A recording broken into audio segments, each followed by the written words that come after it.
Cuando te diga, lanzamos los misiles a la cuenta de 3. ¿Estás segura de que podemos salvar al rehén? Solo lanza, Benja. Ahora.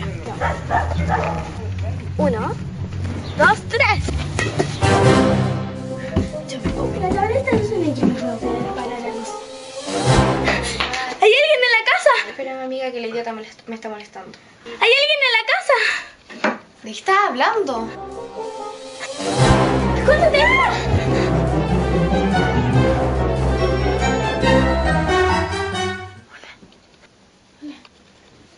¿Qué haces? Es tu hermano. Mi hermano.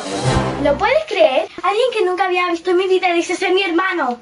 Pero se la vivió siempre contigo. ¿Qué te pasa? ¿Te lavaron el cerebro? La única forma de saber de que tu hermano es un verdadero marciano es haciéndole las 3 pruebas. Este marciano está loco. ¿Por qué tiene tantas plantas en su pieza? Tu hermano siempre fue raro. Benja, él no es mi hermano. ¡Enanos! ¿Qué hacen en la pieza, Camilo? Claudia le prometió a tu papá que no los dejaría entrar. Ahora salgan de aquí. Estamos buscando evidencias de que no es mi hermano. ¡Ahí viene! ¿Qué hacemos? ¿Qué hacemos? ¡Escóndase, rápido!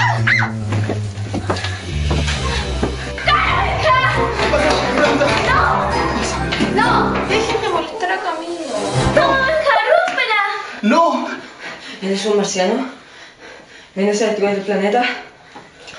¡No! ¿Qué hiciste, enano?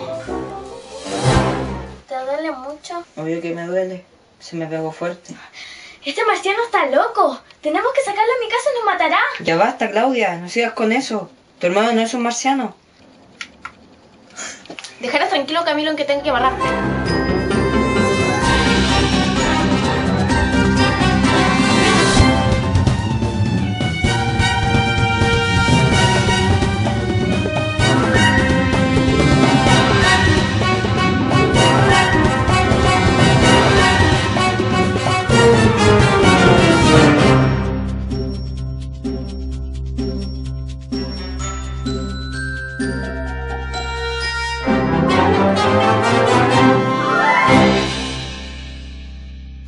¡Ya esto es personal, maldito extraterrestrero!